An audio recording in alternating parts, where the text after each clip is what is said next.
Taction USA is your go-to source for crime scene and evidence collection supplies. Taction USA offers quality products all designed and tested by active duty first responders and investigators. With no minimum order, you can order as much or as little as you need. Ordering is fast with no hassle attached. Check out TactionUSA.com today and find the quality and quantity you need when it comes to crime scene and evidence collection supplies. That's TactionUSA.com, or look for the link in our show notes and Facebook posts.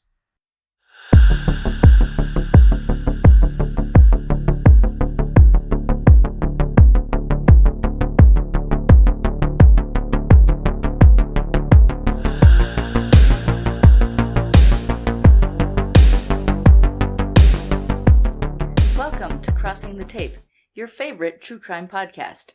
As always, I am one of your hosts, Hillary, and I am joined by my husband, Brandon. And today we bring you an interesting story, kind of a fun one. Yes. Poison through the Grapevine. So if you would please sign the crime scene log and join us for an interesting crime story. Not quite so morbid as some of our others. Right. Less of a major felony and more of a international conspiracy. Yes, well, those are fun, right? National, but international implications. Yes. Now, in the 1970s, sweet Austrian red wine, or ice wine, literally translating to ice wine, I think because it's served chilled, had become so popular that many wineries and importers scored high-dollar contracts with German liquor retailers. Those contracts stipulated certain quantities of wine to be supplied, and that wine had to be of exceptional quality. A standard called the Predikat system. And I'm not going to try to throw in much German or Austrian words here. But Predikat. Not just any sweet wine would do, only the most distinct and pure Austrian ice wine was sought after. The industry was booming until growers and vintners ran into trouble with their grape supply. In the early 1980s, the Austrian climate saw a serious uptick in rainfall, and while that's often good news, these rains threw the growing seasons into disarray. The grape yield was much higher than normal, and again, while high crop quantity is normally a grower's dream, this spelled disaster for ice wine in particular. The massive crop of grapes crowded the vines, and they couldn't properly ripen. The heavy rain also caused the grapes to plump quickly and become too heavy for the vines, falling off well before they were sweet enough for quality ice wine. By 1982, the supply of proper sweet grapes was shot, and all that was left was sorry, under-ripened grapes that made for sour, watery wine that nobody wants. Obviously, this swill wouldn't meet the strict Predikat standards, and the best they could do was make small batches of good sweet wine and then try to mix it in with the plentiful sour wine and hope for a decent product. Yikes. Yeah, so they're watering down the little bit of good with a whole lot of bad. Yeah, and it's just not... That's unfortunate. Yeah, it's just not what the German market's looking for. So they had to keep the sweetness levels high, and therefore the end result was just small amounts of that actual usable wine. That definitely wouldn't meet the quantity requirements the Germans required, and the whole industry was at risk of losing their lucrative contracts. The natural step would be to augment the sweetness of the bad wine to mimic the good stuff. Unfortunately, the Predikat quality system prohibited sugar in wine unless it was naturally occurring from the grapes. But desperate wineries began trying to cheat the system, adding sugar and other sweeteners, but nothing quite gave the right sweetness without affecting the flavor and the consistency. Of course not. It's not natural. No. It's a natural progression. It needs to age properly. Yes. Yeah, and the method for this kind of wine is letting the grapes sit on the vine for as long as humanly possible. So they'll get the most nutrients and all that and sweetness. So when they're falling off way too big, way too fast, you have junk. Yeah. So eventually, the conspiring vintners enlisted the help of Otto Nadrasky, an Austrian chemist and wine consultant, and asked that he come up with a way to sweeten without changing anything else, so as not to fall below the Predikat standards. Nadrasky eventually came up with a solution that sent the ice wine market back into full swing. By 1985, wine production had ramped up again across the country despite the poor quality grapes. That explosion in production was great news for the Austrian wine industry and, by extension, German consumers. But it did begin to raise some eyebrows, since the growers seemed to be accomplishing the impossible. Now, 3 events became the catalyst that turned this industry boom into an implosion. Event number 1.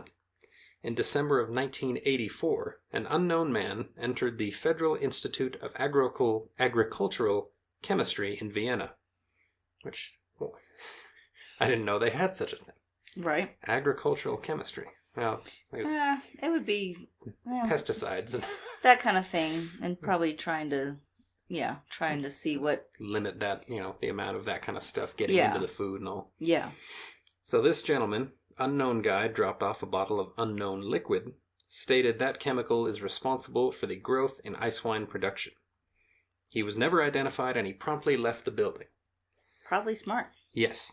Taking this as an anonymous tip, the chemist identified the chemical as diethylene glycol, or DEG. Ethylene glycol is commonly used as antifreeze, and diethylene glycol is a co-product of antifreeze, but with various other industrial uses. It's made for wallpaper stripper and brake fluid. Yeah. So it's a harsh chemical. It's caustic. Yeah. It's not good. No. But it is colorless, odorless, and has a sweet taste. And most importantly, when consumed in large quantities, can cause paralysis, abdominal pain, and damage to the kidneys, liver, and brain. Ugh. And potentially death if consumed in great enough quantity. The chemists held on to that information but didn't give it much weight for now. This is just some guy who had a bottle of chemical and said, here you go, this is what they're doing. They obviously tested it, though. Yes. They didn't just take his word, I assume. They obviously tested it to see what the substance was. But then what would they do from there? I mean, really. Right. Oh, no, it's diethylene glycol. Well, what does that mean for... And if it's just some guy, with... Yeah, so where do you start with that? Some guy said something, and then he left. Yeah. But they kept it under their hat and figured, all right, well, for some reason a guy thinks this has something to do with this sudden boom in production. Event number 2, in February of 1985, an Austrian winemaker tried to write off a massive amount of diethylene glycol on his taxes, which prompted an audit. When investigated, the man claimed the DEG was a business expense because he was using it as antifreeze in his tractor. One tractor doesn't require that much. The trouble was he only had one tractor. See, you said tractor, singular, so I'm like, okay. Where's the rest? I grew up on a farm. One tractor does not require that much. So many gallons and gallons. So he purchased a staggering amount of DEG for that one single tractor. That led to concerns that the man was using the chemical for a more nefarious purpose. So when the tax man came around, he's thinking, well, there's a whole lot of this unusual chemical in very close proximity to winemaking equipment. Mm-hmm. That's a little odd.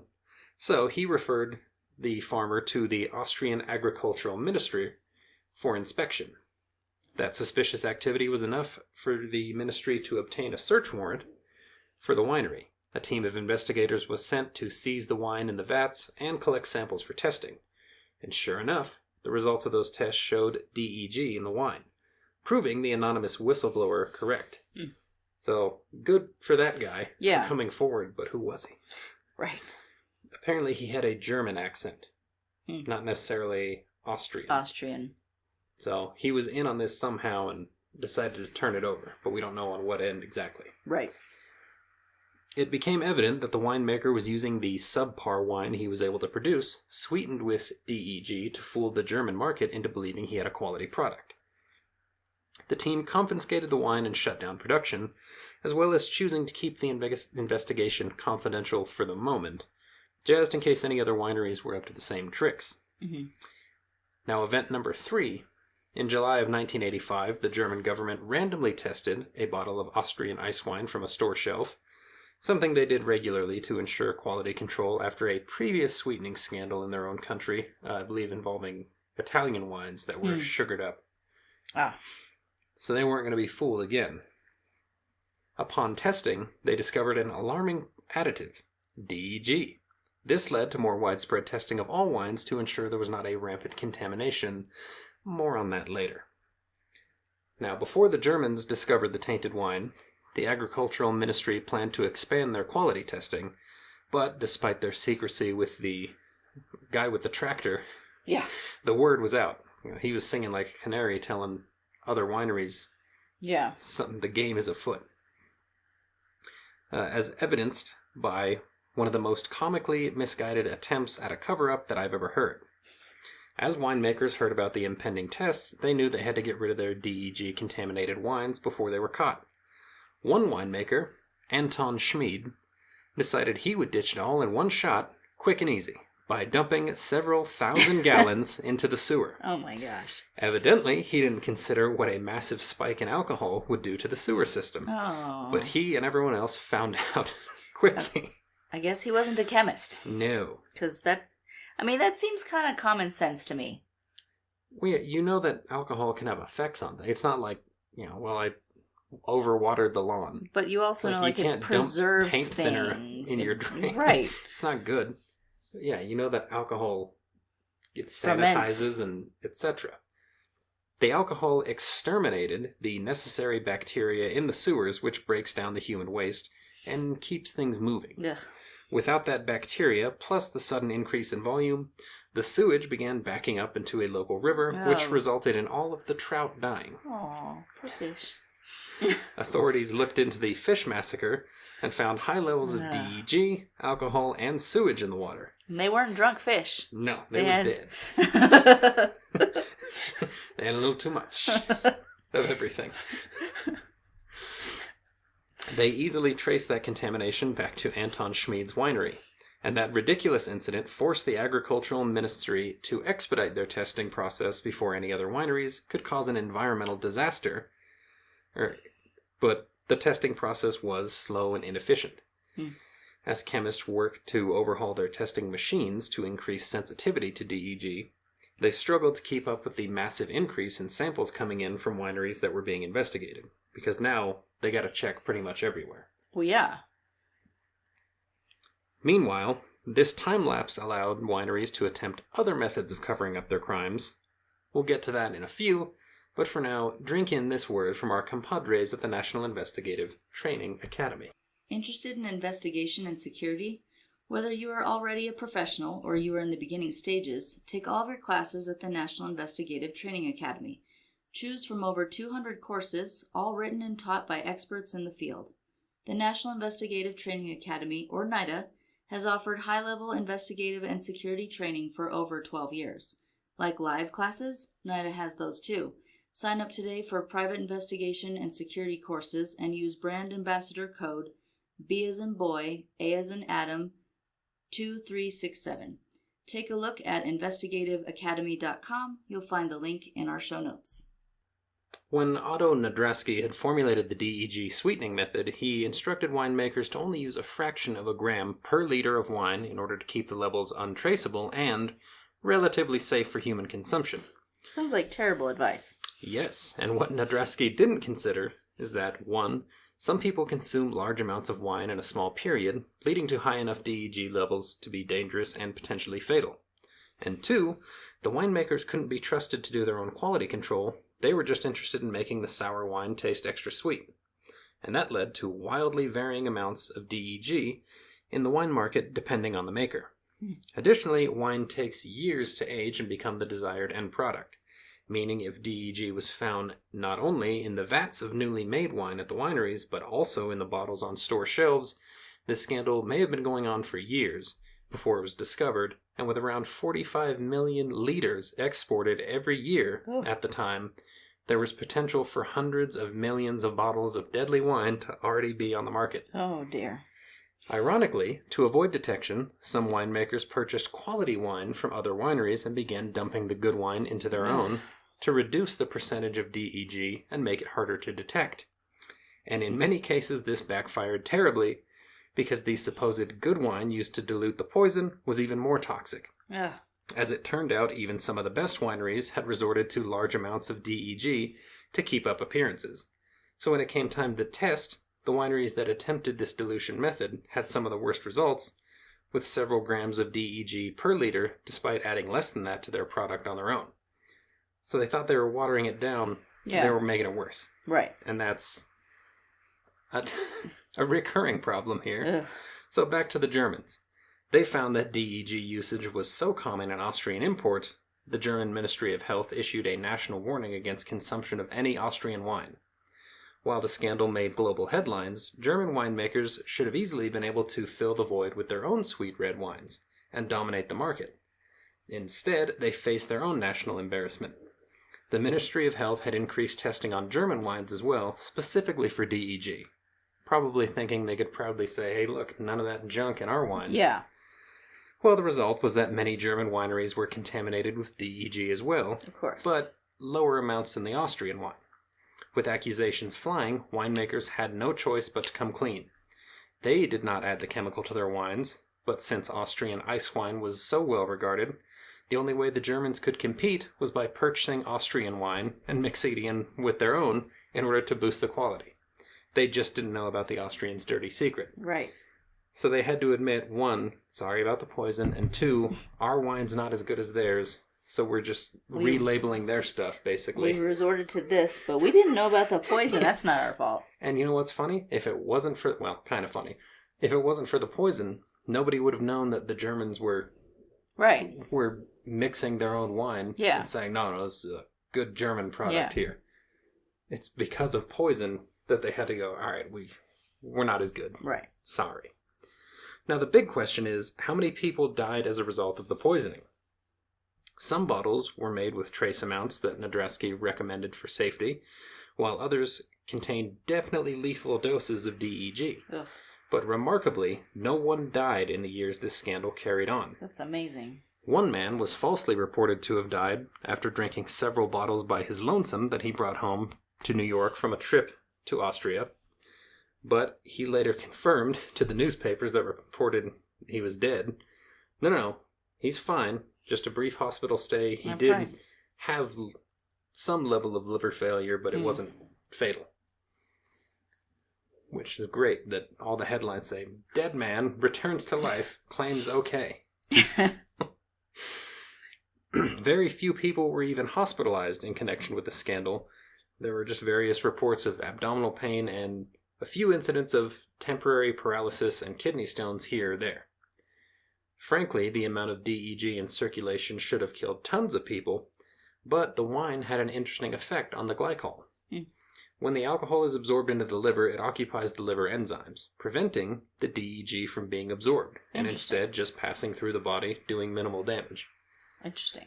If the DEG was in anything other than an alcoholic beverage, this would have been a massacre. Right, because it wouldn't have been broken down the same. It's through the magic of booze that it didn't kill everyone that it touched. Wow. So isn't that ironic? Take that. So bottoms up, everybody.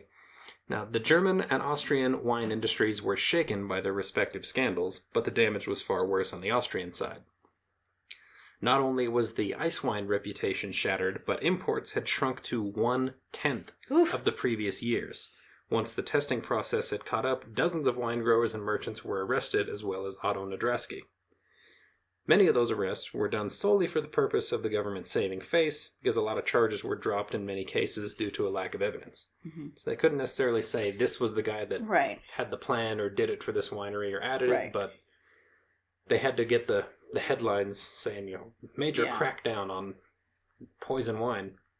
And even so many of the wineries that didn't participate, that didn't add any crud, they were just doing their best with what they could make, they had to close their doors because their import contracts were canceled. Yeah. So they had nowhere to sell, so they just were run out of business. Right, which stinks for those people because they're doing everything right. Yeah, so even a lot of the honest people ended up screwed in the end. The cases that could be proven eventually went to trial with convictions to follow. Large fines were imposed and some people served over a year in prison. One winemaker even took his own life after being sentenced to prison time. Probably pretty embarrassed. Yeah. The Austrian government then faced the conundrum of what to do with the 27 million liters of seized wine that could be dumped into sewers. Couldn't, rather. Yeah. We know what happened last time. Right. You want to kill all the trout, that's the way. The most environmentally acceptable way to use it up was to pour it into the ovens at concrete plants as coolant. Well, I guess it's just the oven, so it wouldn't affect the color of the concrete. Did they make cool purple concrete for a while? Yeah.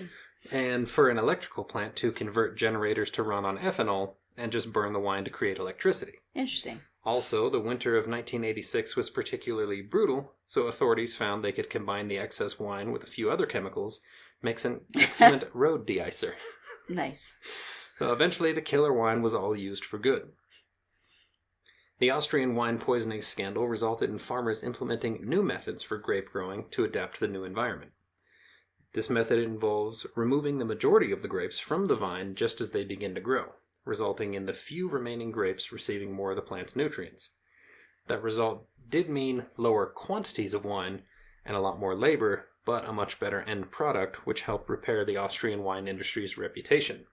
And since the scandal, the Austrian government also greatly overhauled their quality control processes, becoming among the strictest in the world. I bet. It took, and rightly so, it took until 2001 for the industry to grow back to the 1980 highs, and continuing with sweet red wines would have been in poor taste. Therefore, the industry shifted towards making fine, dry white wines, which are still renowned today. Mm-hmm. Some of the finest you can get come from Austria, but it's all because this horrible, awful scandal happened that everyone had to kick it into high gear to make it up to the rest of the world. Yeah. And speaking of the rest of the world, one last fun fact, during the scandal, thanks to a translation error or perhaps an abundance of caution, China and Japan banned the import of Australian wines. Which probably pissed off the Australian wine industry. Yeah. We didn't do anything. But that is the lighter than usual fun story of the Austrian wine poisoning. Yeah. And it's fun that we can call it a poisoning scandal where there's no deaths. I know. That's a good thing, of course. Yeah. That's interesting, though. So, we thank you for joining us for this wine journey. Please sign the crime scene log on your way out. Do join us again next time. Stay safe. Due to the array of duties officers must carry out, comfortable, reliable footwear is paramount, and not just any old boot will do. Officers must be able to count on their boots to appear professional and perform at a high level regardless of the task at hand. 511's 8-inch AT AR670-1 boots meet all of these neat criteria and more. Featuring the all-terrain load assistance system as well as ortholite footbeds, you'll know the meaning of the word comfort each time you put them on. This soft padding allows officers to endure long shifts without fatigue, sweat, or discomfort. You'll also find the added confidence in your step not only because of the sharp appearance of these boots, but because of the highly adaptive soles. Slip-resistant and traction-focused, the AR6701 boots are designed to help you go anywhere you need to with ease. Additionally, these boots are compliant with U.S. Army uniform regulations. I've worn 511 AT boots for years, and can tell you from experience they will never disappoint. Get your AR670-1 boots or any other high-quality AT boots from 511 today.